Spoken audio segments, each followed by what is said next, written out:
കേരളത്തിൻ്റെ ഒരു വ്യവസായ നിയമ വകുപ്പ് മന്ത്രി ശ്രീ പി രാജീവ് അവർ, പ്രിയപ്പെട്ട സ്വാഗതപ്രാസംഗൻ ശ്രീ പുല്ലുട സ്റ്റാൻലി ചെയർമാൻ, വേദിയിലെ ചേർന്നിട്ടുള്ള പ്രിയപ്പെട്ട മിൽമയുടെ chairman Shri K S Mani, managing director Milma Shri Asif K Yusuf IAS, vice വ്യവസായ വകുപ്പിലെ Shrimati Annie Leela Thomas IAS, block പഞ്ചായത്തിൻ്റെ പ്രസിഡന്റ് ശ്രീമതി എൽ റാണി, നഗരസഭയുടെ വികസനകാര്യ standing chairman K Shibu, chairperson Milma Thiruvananthapuram മേഖല ശ്രീമതി മണി വിശ്വനാഥ്, ചെയർമാൻ ശ്രീ വത്സരം Pillai, executive chairman Shri Ajith Kumar, ward councillor Shrimati Ajitha KS, പ്രിയപ്പെട്ട മാനേജിംഗ് ഡയറക്ടർ ES രാജീവ്, ഇവിടെ ചേർന്നിട്ടുള്ള പ്രിയമുള്ള വിവിധ രാഷ്ട്രീയ പാർട്ടിയുടെ പ്രതിനിധികൾ, പ്രിയപ്പെട്ട ഡയറക്ടർ ബോർഡ് മെമ്പർമാർ, KLലെ പ്രിയപ്പെട്ട തൊഴിലാളി യൂണിയൻ നേതാക്കൾ, പ്രിയപ്പെട്ട സഹോദരി സഹോദരന്മാർ, കേരള ഓട്ടോമൊബൈൽസിൻ്റെ വിശദമായൊരു ചരിത്രം ഇവിടെ വിശദീകരിക്കേണ്ടതില്ല. കുറേ പ്രയാസങ്ങൾ നേരിട്ടിരുന്ന ഒരു പൊതുമേഖലാ സ്ഥാപനമാണ്. കഴിഞ്ഞ 9 വർഷക്കാലമായി ആ പൊതുമേഖലാ സ്ഥാപനത്തെ ശരിയായി മുന്നോട്ട് കൊണ്ടുപോകുന്നതിന് വേണ്ടിയുള്ള ശക്തമായ ഇടപെടലുകളാണ് ഗവൺമെൻറ് ഭാഗത്തു നിന്ന്, പ്രത്യേകിച്ച് വ്യവസായ വകുപ്പിൻ്റെ ഭാഗത്തു നിന്ന് നമുക്ക് ലഭിച്ചുകൊണ്ടിരിക്കുന്നത്. നമുക്കറിയാം, നമ്മൾ ശ്വാസം മുട്ടിക്കുന്ന ഒരു പ്രശ്നമായിരുന്നു വർഷങ്ങളായി മുടങ്ങിക്കിടന്ന PF കുടിശ്ശികയും അതുമായി ബന്ധപ്പെട്ട നിയമ പോരാട്ടങ്ങളും. അതിനെ തുടർന്ന് ചെലുത്തിയിരുന്ന ഒരു നയ പൈസ പോലും സ്ഥാപനത്തിന് കൈകാര്യം ചെയ്യാൻ കഴിയാത്ത രൂപത്തിലേക്ക് ബാങ്കുകൾ തന്നെ ഫേസ് ചെയ്യുന്ന വ്യത്യസ്തമായ പ്രശ്നങ്ങൾ ഇതിനകത്ത് നമ്മൾ വിവരിച്ചിരുന്നു. ശമ്പള കുടിശ്ശിക ഇപ്പോഴും ഉണ്ട് എന്നുള്ളത് നിഷേധിക്കുന്നില്ല. ബാങ്ക് വായ്പ എടുത്ത് അമിതമായ പലിശയും പുരപ്പലിശയും എല്ലാം ഉണ്ടായിരുന്നു. ആ ബാധ്യതകളെല്ലാം തന്നെ പൂർണ്ണമായി തീരുന്നുണ്ട് എന്നുള്ളത് നമ്മുടെ ശ്വാസം നേരെ വിടാൻ കഴിയാത്ത രൂപത്തിലേക്ക് കഴുത്തിൽ ചുറ്റിപ്പിണഞ്ഞു കിടന്നിരുന്ന ആ കുരുക്ക് പൂർണ്ണമായും അഴിച്ചു മാറ്റിക്കൊണ്ടിരിക്കുവാൻ കേരളത്തിലെ ഇടതുപക്ഷ ജനാധിപത്യ മുന്നണി ഗവൺമെന്റിന് കഴിഞ്ഞു എന്നുള്ളത് വളരെ സംതൃപ്തിയോടുകൂടി ഈ ഘട്ടത്തിൽ ഉദ്ഘാടന സമ്മേളനത്തിൽ പറയാൻ ഞാൻ ആഗ്രഹിക്കുകയാണ്. ഇനിയും നമുക്ക് മുന്നോട്ട് പോകേണ്ടതായിട്ടുണ്ട്. ഇവിടെ മിൽമ അതിൻ്റെ പ്രത്യേകമായി അതിൻ്റെ സ്ഥാപന മേധാവികളെ ഞാൻ പ്രത്യേകമായി അഭിനന്ദിക്കുകയാണ്. ഇവിടെ ഐസ്ക്രീം കൊണ്ടുപോകുന്നതിനാവശ്യമായിട്ടുള്ള ഈ കാട്ട് വാഹനങ്ങൾ അതിന് ധൈര്യപൂർവ്വം ഓർഡർ കൊടുക്കുകയും 30 എണ്ണം ഓർഡർ കൊടുക്കുകയും അത് 10 എണ്ണം നമ്മൾ വിതരണം ചെയ്യുന്നുണ്ട്.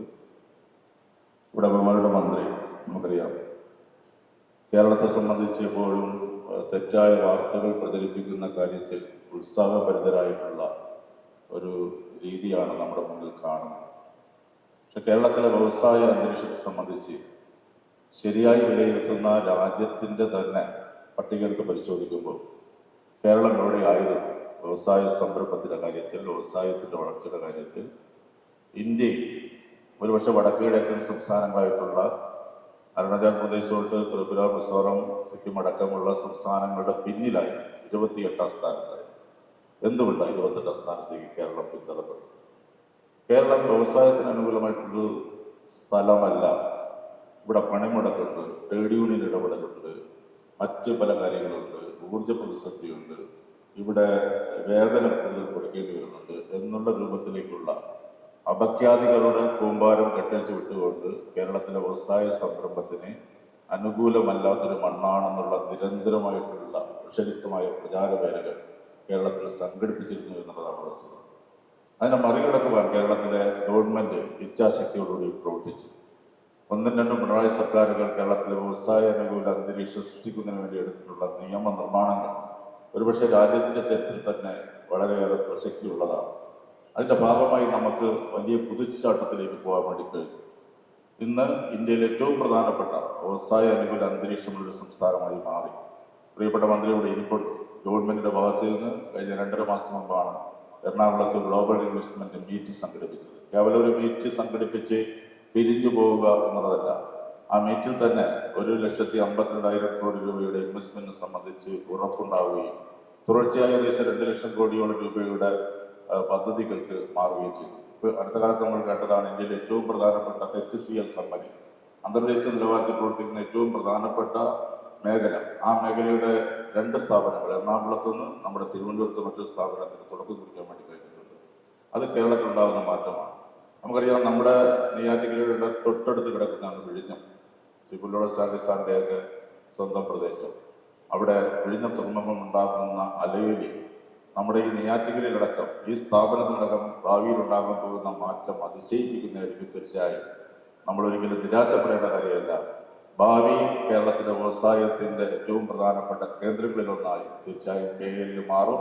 അതിന് നേതൃത്വം കൊടുക്കുമെന്ന് പ്രതീക്ഷ എനിക്കുണ്ട്. തീർച്ചയായും അവരുടെ മന്ത്രിയുടെ പലപ്പോഴും മന്ത്രിയെ കണ്ട് ഈ കാര്യങ്ങൾ പറയുമ്പോൾ അദ്ദേഹം ആകട്ടെ നോക്കാമെന്ന് പറയുമെങ്കിലും ഇവിടെ പുല്ലോട് സാർ സൂചിപ്പിച്ചതുപോലെ കൃത്യമായി ഓട്ടോമൊബൈൽസിന്റെ പോരായ്മകൾ എന്താണ്, എവിടെയാണ് അതിന് ചികിത്സ വേണ്ടത് എന്നുള്ളതിനെ സംബന്ധിച്ച് കൃത്യമായി റീഡ് ചെയ്ത് അതിനനുസൃതമായിട്ടുള്ള കാര്യങ്ങൾ നിലനിർത്തിക്കുവാൻ ഗവൺമെന്റ് കഴിഞ്ഞിട്ടുണ്ട്. അത് കേരളത്തിലെ എല്ലാ പൊതുമേഖലാ സ്ഥാപനങ്ങളെ സംബന്ധിച്ചും നമുക്കറിയാം. വാർഷിക അറ്റാദയെ പരിശോധിക്കുമ്പോൾ നഷ്ടത്തിലല്ല കേരളത്തിലെ പൊതുമേഖലാ സ്ഥാപനങ്ങൾ, ലാഭത്തിലാണ് എന്ന് കാണിച്ചു കൊടുക്കാൻ കേരളത്തിലെ മാനേജ്മെന്റ് സംവിധാനത്തിനും ഗവൺമെന്റിനും ശിക്ഷ തൊഴിലാളികൾക്ക് കഴിഞ്ഞിട്ടുണ്ട്. അത് ഈ ഓട്ടോമൊബൈലിൽ നമുക്ക് പ്രവർത്തിയാക്കാൻ കഴിയും.